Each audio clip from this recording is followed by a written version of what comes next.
1. 되살아난 감정. 서울 강남구 대치동의 고급 아파트 단지. 삼성전자 임원으로 40년을 일하다 은퇴한 박정호 72세.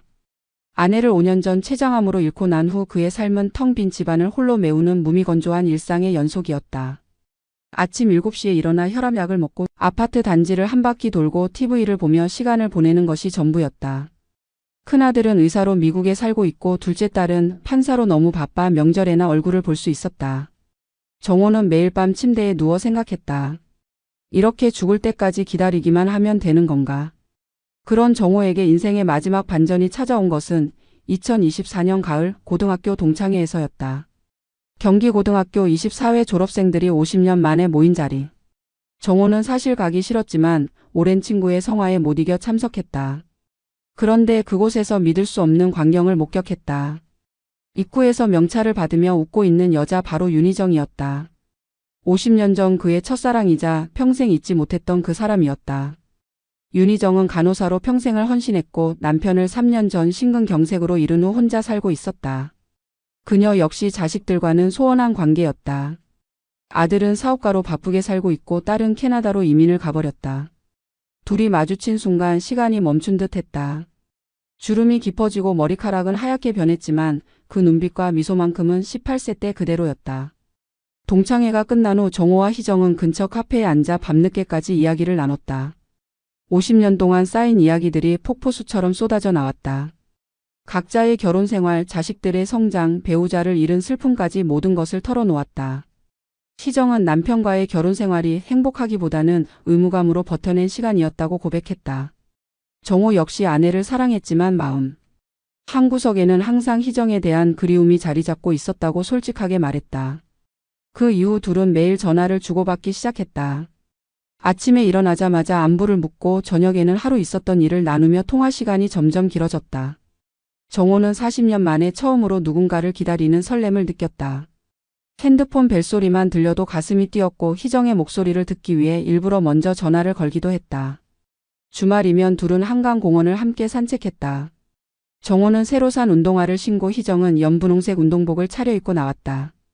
다른 사람들 눈에는 그냥 산책하는 노인 부부로 보였지만 둘에게는 50년 전으로 돌아간 듯한 설레는 데이트였다. 벤치에 앉아 젊은 연인들을 보며 웃기도 하고 서로의 손을 잡고 걸으며 청춘을 되찾은 기분을 만끽했다. 정호는 희정을 위해 처음으로 요리를 배우기 시작했다. 유튜브를 보며 김치찌개를 끓이고 계란말이를 만들어 도시락을 싸서 가져갔다. 희정은 정호가 좋아한다며 어설프게 만든 음식도 맛있다고 웃으며 먹어주었다. 둘은 영화관에도 가고 박물관 전시회도 관람하며 젊은 시절 하지 못했던 데이트를 하나씩 실현해 나갔다. 하지만 이런 행복한 시간이 길게 지속될 리는 없었다. 정호의 둘째 딸 박민정 판사가 아버지의 변화를 눈치채기 시작한 것이다. 아버지가 갑자기 옷차림에 신경 쓰고 핸드폰을 자주 보며 웃는 모습이 수상하게 여겨졌다. 결정적으로 아버지 방에서 여자 향수 냄새가 나는 것을 발견한 민정은 충격을 받았다. 설마 아버지가 여자를 만나는 건 아니겠지만 뭔가 석연치 않은 기분이 들었다. 폭풍전야. 민정은 미국에 있는 오빠 박민수에게 국제 전화를 걸어 아버지의 이상한 행동에 대해 상의했다. 하버드 의대를 졸업하고 보스턴에서 심장외과 의사로 일하고 있는 민수는 처음에는 대수롭지 않게 여겼다. 아버지가 취미생활이라도 하시는 거 아니냐고 넘겨 짚었다. 하지만 민정이 구체적인 상황을 설명하자 민수의 표정도 심각해졌다. 혹시 아버지가 사기를 당하는 건 아닐까 하는 걱정이 들기 시작했다. 그러던 어느 날 정호가 희정과 함께 백화점에서 나오는 모습을 동네 지인이 목격하고 민정에게 알려왔다. 충격을 받은 민정은 즉시 아버지를 추궁했다. 정호는 더 이상 숨길 수 없다고 판단하고 희정과의 관계를 솔직하게 털어놓았다. 고등학교 첫사랑을 50년 만에 다시 만났고 지금 교제하고 있다고 당당하게 말했다. 민정은 기가 막혔다. 어머니가 돌아가신 지 겨우 5년밖에 지나지 않았는데 벌써 다른 여자와 만나고 다닌다는 게 믿기지 않았다. 더구나 72세의 나이에 무슨 연애냐며 소리를 질렀다. 정호는 나이가 들어도 사랑할 권리가 있다고 반박했지만 민정은 들을 생각이 없었다. 혹시 그 여자가 아버지 재산을 노리는 건 아닌지 사기꾼인 건 아닌지 의심스럽다고 했다. 민수는 급히 한국으로 돌아왔다. 병원에 휴가를 내고 12시간 비행기를 타고 온 것이다. 형제는 아버지를 놓고 치열한 논쟁을 벌였다. 민수는 의사의 입장에서 아버지가 치매 초기 증상이거나 우울증으로 인한 판단력 저하가 아닌지 의심했다. 72세의 노인이 갑자기 연애를 한다는 게 의학적으로 정상적인 행동인지 의문이라고 했다. 정호는 자식들의 반응에 분노했다. 자신을 치매 환자 취급하고 사랑하는 사람을 사기꾼으로 모는 것이 참을 수 없었다. 하지만 동시에 마음 한편으로는 자식들의 걱정이 이해되기도 했다. 객관적으로 보면 70대의 연애가 일반적이지 않다는 것도 알고 있었다. 그러나 희정과 함께 있을 때 느끼는 행복감만큼은 거짓이 아니었다. 희정의 가족들도 상황을 알게 되면서 양쪽 모두에서 거센 반대가 시작됐다. 희정의 아들 김재현은 중경건설회사 대표로 어머니가 갑자기 남자를 만난다는 소식에 경악했다. 재현은 즉시 사설탐정을 고용해 박정호의 신상을 조사했다. 전 삼성전자 임원, 강남 아파트 소유, 예금 잔고 수십억 원이라는 조사 결과가 나오자 더욱 의심스러워했다. 어머니가 그 돈에 현혹된 건 아닌지 아니면 상대방이 어머니의 재산을 노리는 건 아닌지 온갖 추측을 했다. 희정의 딸 김수지는 캐나다에서 급히 귀국했다. 토론토에서 약사로 일하며 정착한 생활을 뒤로하고 온 것이다. 수지는 어머니를 설득하기 위해 갖은 방법을 동원했다. 어머니의 나이를 생각해보라고 주변 사람들이 뭐라고 할지 생각해보라고 했다. 또한 만약 그 남자가 좋지 않은 의도를 가지고 있다면 어떻게 할 거냐며 눈물까지 흘렸다. 동네에서도 소문이 퍼지기 시작했다. 아파트 단지 부녀회에서는 박정호와 윤희정의 연애가 화제가 됐다. 어떤 사람들은 나이가 들어도 사랑하는 게 아름답다고 했지만 대부분은 좋지 않은 시선으로 바라봤다. 자식들도 반대하는데 무슨 사랑이냐, 늙어서 철없이 논다. 재산 문제로 나중에 큰일 날 것이라는 험담이 끊이지 않았다. 마트에서 장을 보거나 은행에 갈 때마다 사람들의 시선이 느껴졌다. 정호는 점점 위축되기 시작했다. 희정과 만날 때도 사람들 눈을 피해 한적한 곳으로 가게 됐고 전화 통화도 조심스러워졌다. 하지만 희정은 오히려 더욱 당당했다. 다른 사람들이 뭐라고 하든 자신의 인생은 자신이 결정하겠다고 했다. 상황이 이렇게 되자 양쪽 자식들은 극단적인 방법을 동원했다. 민정은 아버지의 신용카드를 정지시키고 통장을 압류했다. 재산 관리를 위해서라고 했지만 실제로는 희정과의 만남을 차단하려는 의도였다. 재현도 어머니의 외출을 제한하고 핸드폰을 검사하기 시작했다. 70대 노인 2명이 마치 가출한 10대 청소년 취급을 받게 된 것이다.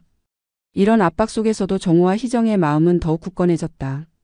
오히려 반대가 심할수록 서로에 대한 애정이 깊어졌다. 로미오와 줄리엣처럼 금지된 사랑을 하는 기분이었다. 정호는 결심했다. 이대로 포기할 수는 없다. 희정과 결혼해서 당당하게 살겠다고 마음먹었다. 3. 결혼 선언의 파장. 2024년 12월 정호는 가족회의를 소집했다. 미국에서 온 민수와 민정을 불러 앉히고 폭탄 선언을 했다. 윤희정과 결혼하겠다는 것이었다. 거실은 순간 아수라장이 됐다. 민정은 기절할 뻔했고 민수는 아버지가 정말 치매에 걸린 게 아닌지 의심하며 병원 검사를 받자고 제안했다. 민수는 의사로서의 전문적인 의견을 제시했다. 70대의 갑작스러운 행동 변화가 나타나는 것은 뇌의 전두엽 기능 저하나 호르몬 변화 때문일 수 있다고 했다. 또한 배우자를 잃은 후 나타나는 고독감이 잘못된 판단으로 이어질 수 있다며 정신과 상담을 받아보자고 권했다. 하지만 정호는 자신이 완전히 정상이며 이는 신중하게 내린 결정이라고 단호하게 말했다. 민정은 법적인 관점에서 접근했다. 판사로 일하면서 본 수많은 재산 분쟁 사례를 들며 늦은 나이에 재혼이 얼마나 복잡한 문제를 야기하는지 설명했다. 혹시 아버지가 돌아가시면 그 여자가 재산의 절반을 가져가게 된다며 그렇게 되면 자식들이 받을 상속 재산이 크게 줄어든다고 항변했다. 하지만 정호의 의지는 확고했다. 재산이 중요한 게 아니라 남은 인생을 행복하게 사는 것이 더 중요하다고 했다. 자식들이 걱정하는 것은 알지만 자신의 인생은 자신이 책임지겠다고 선언했다. 만약 자식들이 계속 반대한다면 연락을 끊고 살겠다는 극단적인 말까지 했다. 희정의 집에서도 비슷한 상황이 벌어졌다. 재현은 어머니를 정신병원에 강제 입원시키는 것까지 고려했다. 70대 여성이 갑자기 결혼을 한다는 것이 정신적인 문제가 아니고서는 이해할 수 없다는 것이었다. 수진도 캐나다에서 가족 모두를 불러와 어머니를 설득했지만 소용없었다. 양쪽 가족의 반대가 극에 달하자 정호와 희정은 더욱 극단적인 선택을 했다. 가족들 몰래 혼인신고를 하기로 한 것이다. 구청에 가서 혼인신고서를 작성하고 증인으로는 고등학교 동창 2명을 섰다. 50년 만에 만난 첫사랑끼리의 결혼이라며 동창들도 감동스러워하며 증인을 서주었다. 혼인신고가 완료된 후 정호는 자식들에게 문자 메시지로 결혼 소식을 알렸다. 민수와 민정은 충격에 빠졌다. 아버지가 정말로 결혼을 강행한 것이다. 이제 법적으로도 그 여자는 아버지의 부인이 되었고 상속권도 갖게 됐다. 더 이상 막을 수 있는 방법이 없었다. 혼인신고를 마친 정호와 희정은 작은 결혼식을 올리기로 결정했다. 비록 가족들의 반대가 있지만 평생 한 번뿐인 진짜 사랑을 위한 결혼식만큼은 제대로 치르고 싶었다. 강남의 작은 웨딩홀을 예약하고 고등학교 동창들과 오랜 친구들을 초대했다. 정호는 70세의 나이에 처음으로 턱시도를 맞췄다. 양복점 사장도 신기해하며 이런 나이에 결혼식을 올리는 사람은 처음 본다고 했다. 희정도 웨딩드레스는 아니지만 우아한 한복을 새로 맞췄다. 둘 다 거울을 보며 어색해하면서도 행복해했다. 하지만 결혼식 준비 과정은 순탄치 않았다. 우선 양쪽 가족 모두가 참석을 거부했다. 민수는 아버지의 결혼을 인정할 수 없다며 결혼식에 나가는 것 자체가 아버지의 잘못된 결정을 승인하는 것이라고 했다. 민정도 마찬가지였다. 판사로서 체면도 있는데 아버지의 늦은 결혼이 알려지면 직장에서도 좋지 않을 것이라며 참석을 거부했다. 희정의 자식들은 더욱 극단적이었다. 재현은 어머니와 완전히 연락을 끊었다. 회사 직원들에게도 어머니가 정신적으로 문제가 있어서 요양원에 입원했다고 거짓말을 했다. 수지는 캐나다로 돌아가면서 다시는 한국에 오지 않겠다고 선언했다. 어머니가 정신을 차릴 때까지는 연락도 하지 않겠다고 했다. 정호와 희정은 큰 상처를 받았지만 서로가 있어 버틸 수 있었다. 오히려 가족들의 반대가 둘의 사랑을 더욱 돈독하게 만들었다. 세상 모든 사람이 반대해도 우리만큼은 서로를 믿고 지켜주자고 다짐했다. 결혼식장 예약, 음식 주문, 초대장 발송까지 모든 것을 둘이서 직접 해야 했다. 70대의 몸으로 혼자서 결혼 준비를 하는 것이 쉽지 않았지만 서로 도우며 하나씩 해나갔다. 초대받은 동창들과 친구들은 대부분 축복해 주었지만 일부는 가족들의 반대를 무릅쓰고 결혼하는 것이 옳은 일인지 의문을 표했다. 동네에서는 더욱 노골적인 반응이 나왔다. 아파트 부녀회에서는 정호와 희정을 문제 인물로 지목했다. 자식들 반대를 무릅쓰고 결혼한다는 것이 교육에도 좋지 않고 동네 분위기를 어지럽힌다는 것이었다. 심지어 일부 주민들은 관리사무소에 그들의 출입을 제한해달라고 요청하기도 했다. 이런 험악한 분위기 속에서도 정호와 희정은 결혼식 준비를 포기하지 않았다. 작은 결혼식이라도 제대로 올려서 자신들의 사랑이 진짜라는 것을 세상에 보여주고 싶었다. 비록 가족은 없지만 진심으로 축복해주는 사람들과 함께 인생의 새로운 출발을 알리고 싶었다. 4. 결혼식 당일의 기적. 결혼식 당일인 2025년 1월 15일. 강남의 작은 웨딩홀에는 30여 명의 하객들이 모였다. 대부분 고등학교 동창들과 오랜 친구들이었다. 양쪽 가족은 예상대로 아무도 참석하지 않았다. 정호는 턱시도를 입고 서 있었지만 마음 한편으로는 공허함을 느꼈다. 평생 키운 자식들이 자신의 가장 중요한 날에 함께하지 않는다는 것이 이렇게 서글플 줄 몰랐다. 희정도 아름다운 한복을 입고 있었지만 눈가가 촉촉했다. 딸이 캐나다에서 보내준 축전 하나 없이 맞는 결혼식이 이렇게 쓸쓸할 줄 몰랐다. 하지만 둘은 서로를 바라보며 용기를 얻었다. 세상 누가 반대해도 이 사람과 함께라면 괜찮다는 생각이 들었다. 주례를 맡은 고등학교 은사 선생님이 축사를 시작했다. 70대에 만난 진정한 사랑이 얼마나 소중한지 나이는 숫자에 불과하며 사랑에는 유효기간이 없다는 감동적인 말씀을 해주었다. 하객들도 박수를 치며 두 사람의 용기에 박수를 보냈다. 그런데 결혼식이 절반쯤 진행됐을 때 뜻밖의 일이 일어났다. 웨딩홀 뒤쪽 문이 살며시 열리더니 작은 발소리가 들려왔다. 돌아보니 정호의 손자 민준이와 희정의 손녀 서연이가 꽃다발을 들고 조용히 들어오는 것이었다. 중학교 1학년인 민준이와 초등학교 6학년인 서연이가 부모 몰래 택시를 타고 온 것이었다. 민준이는 할아버지에게 다가가 말했다. 할아버지, 아빠는 반대하지만 저는 할아버지가 행복하면 좋겠어요. 축하드려요. 서연이도 할머니에게 꽃을 건네며 할머니 예쁘세요. 행복하세요라고 축복의 말을 전했다. 웨딩홀 안은 갑자기 조용해졌고 많은 사람들이 눈시울을 적셨다. 정호와 희정은 손자, 손녀를 꽉 끌어안으며 눈물을 펑펑 흘렸다. 세상에서 가장 순수한 마음으로 축복해주는 아이들이 있어서 이 결혼식이 완성된 것 같았다. 가족들의 반대로 상처받았던 마음이 아이들의 한마디로 치유되는 기적 같은 순간이었다.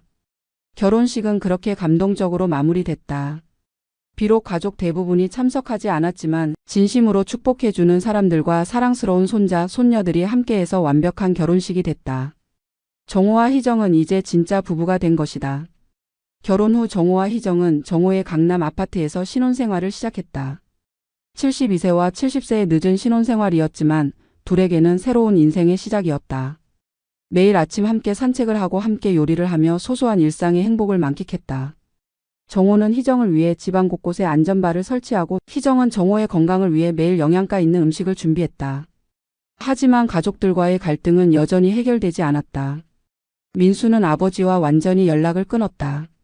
보스턴에서 한국으로 국제전화조차 하지 않았다.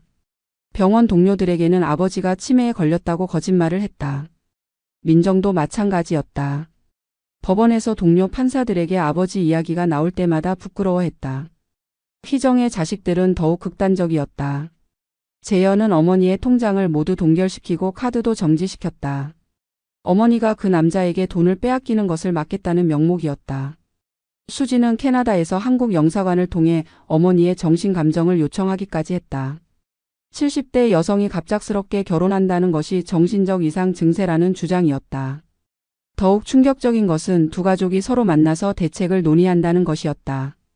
민정과 재현은 비밀리에 만나서 이 결혼을 무효화할 방법을 모색했다. 법적으로 혼인무효 소송을 제기할 수 있는지, 정신감정을 통해 판단 능력이 없다는 것을 증명할 수 있는지 상의했다. 심지어 사설탐정을 고용해서 두 사람의 일거수일투족을 감시하기 시작했다. 정호와 희정은 이런 상황을 알면서도 굴복하지 않았다. 오히려 더욱 당당하게 부부 생활을 해나갔다. 동네 사람들의 시선이 따갑지만 손을 꼭 잡고 시장에 장을 보러 다녔고 극장에서 영화를 보며 데이트를 즐겼다. 가끔 젊은 부부들을 보면서 부러워하기보다는 자신들도 저런 시절이 있었다며 미소를 지었다. 하지만 가족들의 압박은 점점 더 심해졌다. 민정은 아버지 집 앞에서 시위를 벌이기까지 했다. 아버지 정신 차리세요라고 쓴 피켓을 들고 서 있는 모습이 동네 사람들에게 목격됐다. 언론에서도 이 사건에 관심을 보이기 시작했다. 70대 노인의 늦은 결혼과 가족 갈등이라는 소재가 화제성이 있다고 판단한 것이다. 그럼에도 불구하고 정호와 희정의 사랑은 더욱 깊어만 갔다. 세상의 모든 반대를 이겨내며 지켜낸 사랑이기에 더욱 소중했다. 둘은 매일 밤 잠들기 전에 서로에게 고마움을 표현했다. 당신 때문에 내 인생이 다시 시작됐어라는 말을 주고받으며 하루를 마감했다. 사회적 파장과 언론의 관심. 정호와 희정의 결혼 소식은 결국 언론에 알려지게 됐다. 한 지역 신문에서 70대 첫사랑 커플의 늦은 결혼 가족들. 강력 반대라는 제목으로 기사를 내보낸 것이 시작이었다. 기사에는 두 사람의 결혼 사진과 함께 자식들의 반대 상황이 자세히 소개됐다. 이 기사가 온라인에 퍼지면서 엄청난 반향을 일으켰다. 네티즌들의 반응은 극명하게 갈렸다. 한쪽에서는 나이가 들어도 사랑할 권리가 있다. 진정한 사랑에 박수를 보낸다며 응원하는 댓글이 달렸다. 반면 다른 쪽에서는 자식들 반대하는데 무슨 사랑이냐, 늙어서 철없다. 재산 문제로 나중에 큰일 날 것이라는 비판적인 댓글들이 쏟아졌다. 방송사에서도 관심을 보이기 시작했다. 한 토크쇼 프로그램에서 정호와 희정에게 출연 제안을 했다. 70대의 늦은 사랑이라는 화제성 때문이었다. 하지만 두 사람은 출연을 거절했다. 자신들의 사랑을 구경거리로 만들고 싶지 않다는 이유였다. 그러나 언론의 관심은 계속됐다. 기자들이 아파트 단지까지 찾아와서 인터뷰를 요청했고 이웃들에게도 두 사람에 대한 의견을 물어봤다.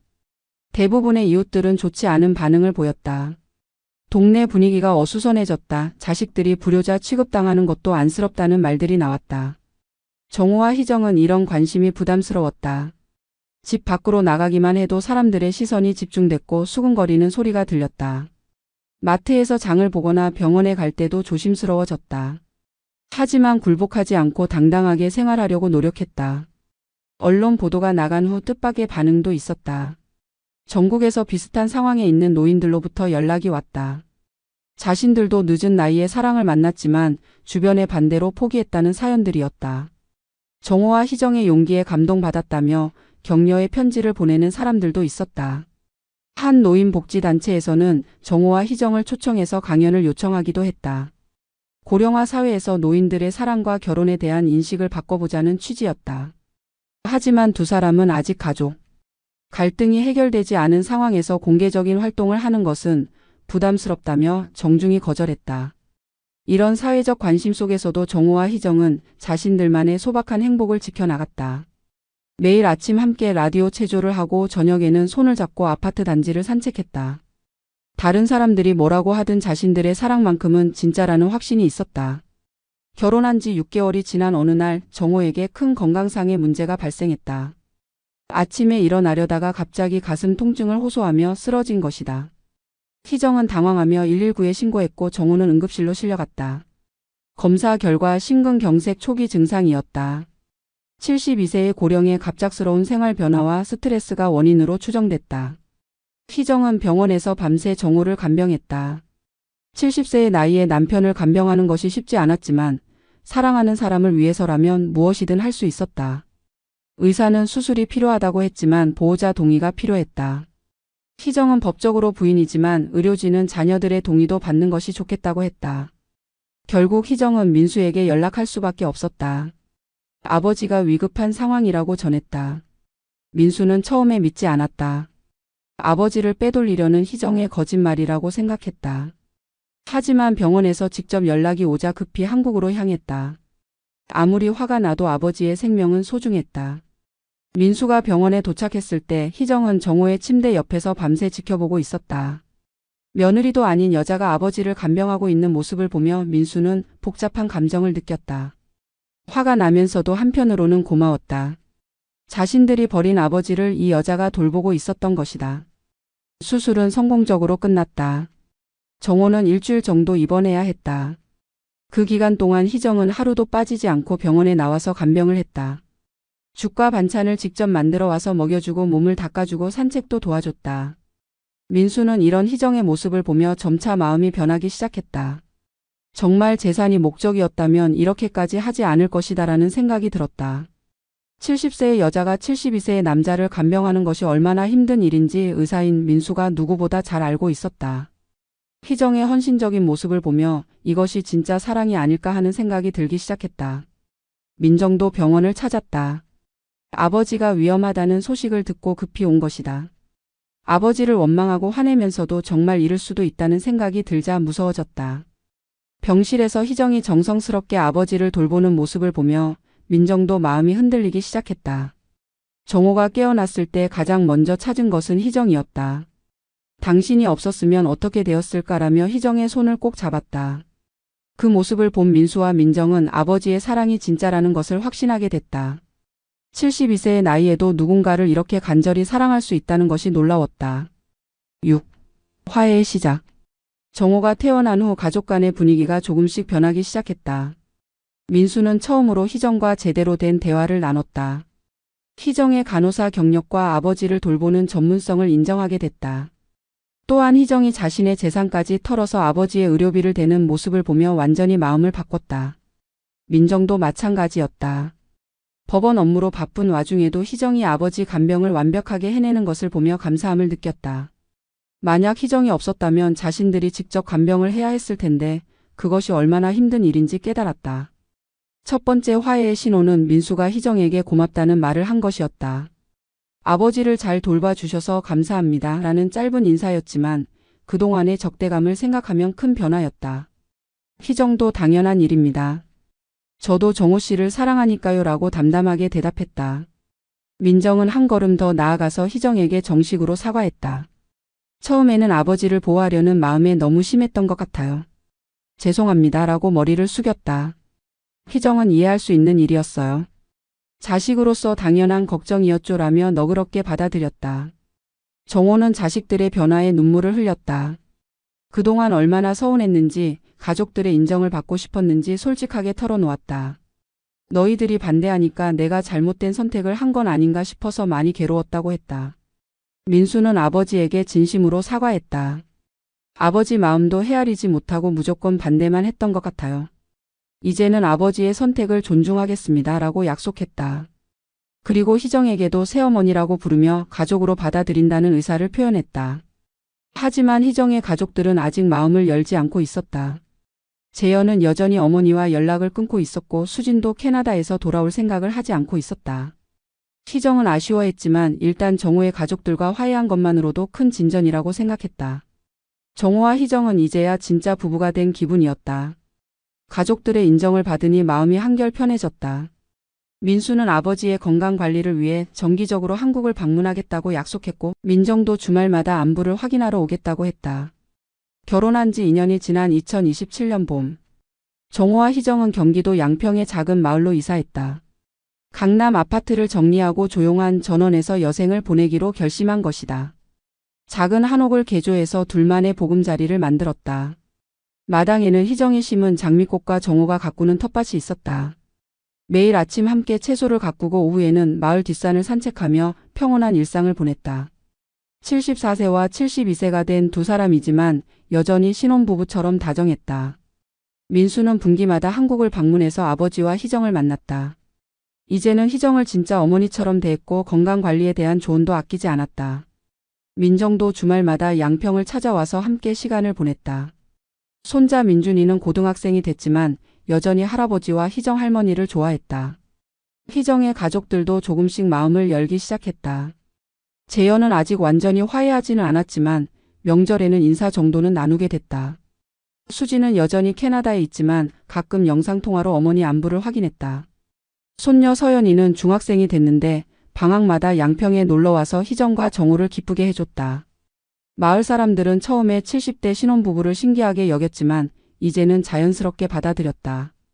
두 사람이 서로를 아끼고 돌보는 모습을 보며 진짜 사랑이 무엇인지 깨닫게 됐다.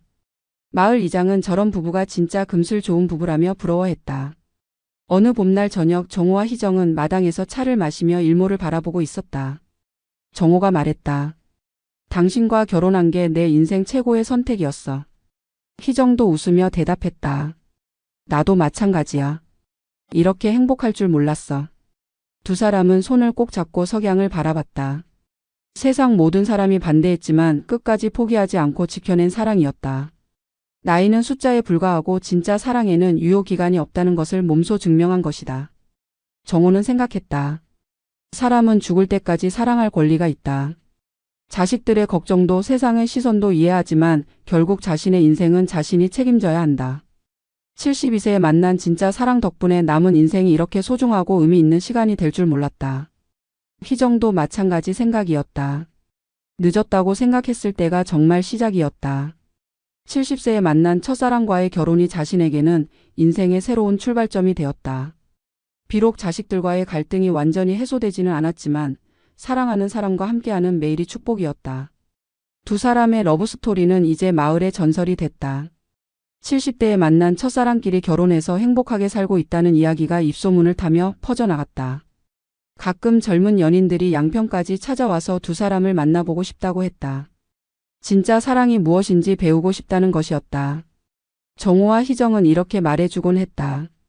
사랑은 나이와 상관없어요. 중요한 것은 진심이죠. 서로를 아끼고 존중하며 어떤 어려움이 와도 함께 견뎌낼 의지가 있다면 언제든 사랑할 수 있어요. 그들의 사랑은 계속되고 있다. 매일 아침 함께 일어나서 오늘도 고마워라고 인사하며 시작하는 하루. 저녁에는 내일도 함께 하자고 약속하며 마무리하는 하루. 이것이 바로 진짜 사랑의 모습이었다. 72세와 70세 세상 사람들이 늙었다고 하는 나이에 만난 첫사랑. 모든 반대를 무릅쓰고 결혼을 강행한 두 사람의 용기. 그리고 결국 가족들의 마음까지 돌린 진실한 사랑.